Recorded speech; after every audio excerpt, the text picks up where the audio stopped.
Vindo a luz divina, com todo o seu esplendor, é no reino de Oxalá, aonde há paz e amor, luz que refletiu na terra, luz que refletiu no mar, luz que veio de Aruanda para nos iluminar. Umbanda é paz e amor, um mundo cheio de luz, é força que nos dá vida e a grandeza nos conduz. Avante, filhos de fé, como a nossa lei não há, levando ao mundo inteiro a bandeira de Oxalá. Estamos dando início ao nosso canal CCGT Umbanda pra você. Hoje falaremos um pouquinho da parte inicial da nossa querida Umbanda, né? A nossa querida Umbanda que esse ano completa 107 anos, né? Lembrando que no dia 15 de novembro de 1908 foi quando foi decretada a origem da Umbanda. E por quê? Vamos tentar hoje explicar um pouquinho, resumidamente, claro, da história de como surgiu a nossa Umbanda. Lembrando que a Umbanda é uma religião brasileira, especificamente foi surgida aqui no Rio de Janeiro, galera, em Niterói. Na época, né, de 1908, o espiritismo estava em ascensão aqui no Brasil e era considerado elitizado, tá bem? Então, nas mesas de kardecismo, costumava-se baixar espíritos para deixar mensagens bonitas, mensagens para os familiares, mensagens diversas. E vinham espíritos de médicos, de advogados, para deixar lindas mensagens. Só que alguns espíritos vinham nas mesas, espíritos de escravos, de índios, e eles nunca podiam deixar suas mensagens ali na mesa, né? Na época não era aceitável que um espírito de um índio ou de um escravo deixasse uma mensagem na mesa de kardecismo, porque os chefes das mesas acreditavam que eles não poderiam passar mensagens legais, mensagens de amor, porque eles não tinham cultura na época. Eram escravos, eram negros escravos que fizeram a passagem, né? Ou índios, que eram selvagens das nossas matas, então eles não tinham conhecimento suficiente para estar passando numa mesa de kardecismo. Então, esse senhor, que na época não era senhor, o Zélio Fernandino, era um jovem na época, ele era muito enfermo, ele sentia muitas dores e vivia de cama, né? Ele vivia só deitado, com muitas dores nas pernas, não conseguia caminhar, e os familiares, os pais dele, levaram ele em diversos médicos, e na época nenhum médico descobriu o que ele tinha. Todos falavam a mesma coisa, que ele não tinha nenhuma doença que a medicina soubesse prescrever o que ele tinha. Então, o Fernandino, o Zélio, um dia chegou para os pais dele e falou assim: eu vou ser curado, eu começarei a andar novamente e vou estar curado. E a mãe levou um susto, arregalou os olhos e falou: como, meu filho? Eu quero que a senhora me leve a uma mesa, deu o endereço, a uma sessão espírita. E assim os pais fizeram, mesmo não acreditando, porque os pais dele eram muito católicos, fervorosos na época, mas levaram ele no local que ele pediu. Chegando lá, todos sentaram e começaram a assistir, né, toda a parte da sessão do kardecismo, os espíritos baixando, deixando as suas mensagens, até que um espírito baixou na mesa e foi convidado a se retirar, devido àquilo que eu já falei anteriormente, ser um espírito sem cultura. Então ele foi convidado a se retirar. Nesse momento, o Zélio Fernandino começou a sentir, né, as suas vibrações, e veio um espírito nele. E aí foi também convidado a se retirar na mesma hora quando os chefes das mesas perceberam que não era um espírito que tinha cultura.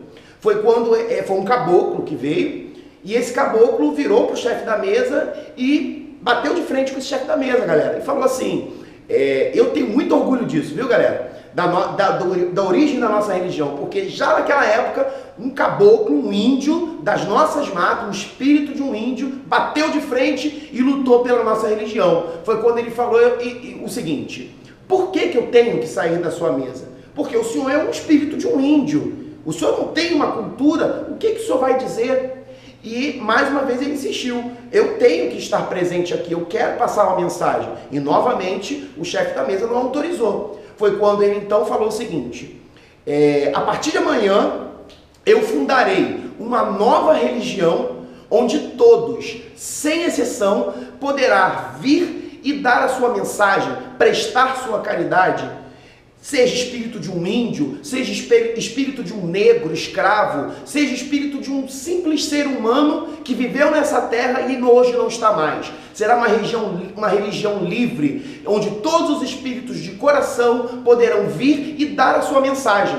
O mentor na época, o dirigente na época, deu um sorriso, não levando muito a sério que o espírito Nuzério falava, e disse, quem é o senhor? Com tom, arrogante, quem é o senhor? Por que está falando nesse tom comigo? Como? Quem autorizou o senhor a falar nesse tom comigo? Ele falou, se queres saber o meu nome, que me chame de caboclo 7 das 7 encruzilhadas, porque não haverá caminhos fechados para mim. E aí, galera, conforme ele falou, ele marcou o dia, o local, que era na casa dele, o horário, marcou tudo direitinho. Muitas pessoas não levaram fé, não acreditaram naquela mensagem que aquele espírito de um índio brasileiro falava na mesa do kardecismo. Até que no dia, na hora marcada, os curiosos que ali estavam presentes foram. E além disso, espalharam a notícia por todo o bairro, por toda a região, e muitas pessoas estiveram presentes no local, no dia e na hora marcada. O caboclo das 7 encruzilhadas veio e passou todos os dogmas do que seria essa nova religião. Como seria, o que essa religião faria em prol das pessoas carentes, das pessoas humildes, como ela ajudaria, que teria as linhas voltadas para a saúde, que teria as linhas voltadas para a abertura de caminhos, que teria as falanges das entidades, que teria os caboclos, que seriam os índios brasileiros que trabalhariam com as ervas, que trabalhariam com as curas, tirando as demandas, que teria os espíritos dos escravos negros brasileiros, que seria a falange dos preto velhos, que seriam a falange que estariam disponíveis para aconselhamento espiritual, dar o carinho, o aconchego aos filhos, que teria a falange das crianças, nossas ibejadas, que seria a falange onde os espíritos de criança viriam, que através das suas brincadeiras, eles trabalhariam em prol de ajudar o próximo, e as falanges dos Exus, também, boiadeiros, marinheiros, baianos, enfim, ele demarcou todas as falanges da Umbanda, o que era a Umbanda, os orixás, ele explicou o que seria o orixá, a força maior, as forças da natureza, a nossa magnífica natureza, as águas, as matas, as pedras, as chuvas, os raios, os trovões, enfim, ele demarcou o que seria os orixás, que no início a nossa Umbanda era as 7 linhas de Umbanda, mais à frente nós falaremos disso. Então ele demarcou as 7 linhas de Umbanda, os 7 orixás, as falanges das nossas entidades e deu início à nossa religião, que no início se chamava Alabanda, que traduzindo significa ao lado de Deus. Hoje a nossa religião todos conhecem como Umbanda. Na época foi dado o nome de Alabanda, traduzido, enfim, modificado hoje Umbanda, ao lado de Deus.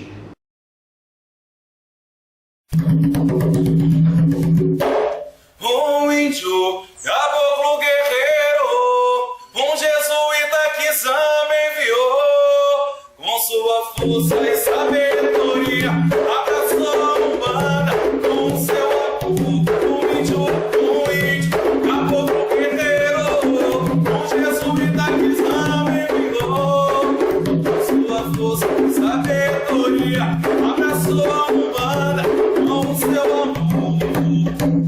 Dia 15 de novembro, Zélio de Moraes teve a incorporação. Foi em 1908, no bairro de Neves, uma revolução. Houve muita discórdia no centro de mesa com a revelação. Quando ele disse, eu vim cumprir a missão, eu vim encarar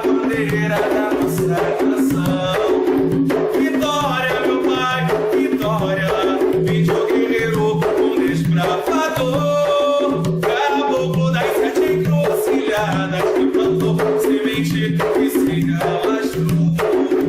Vitória, meu pai, vitória de um índio guerreiro, um desbravador, caboclo das 7 encruzilhadas, que plantou a semente e se relaxou. São glórias, meu pai, são glórias para homenagear caboclo das 7 encruzilhadas, fez o sol sagrado de Pai Oxalá. São glórias, meu pai, são glórias para homenagear caboclo das 7 encruzilhadas, fez o sol sagrado de Pai Oxalá. Um índio, caboclo guerreiro, um jesuíta que sabe enviou, com sua força, sabedoria, abraçou Umbanda com seu amor.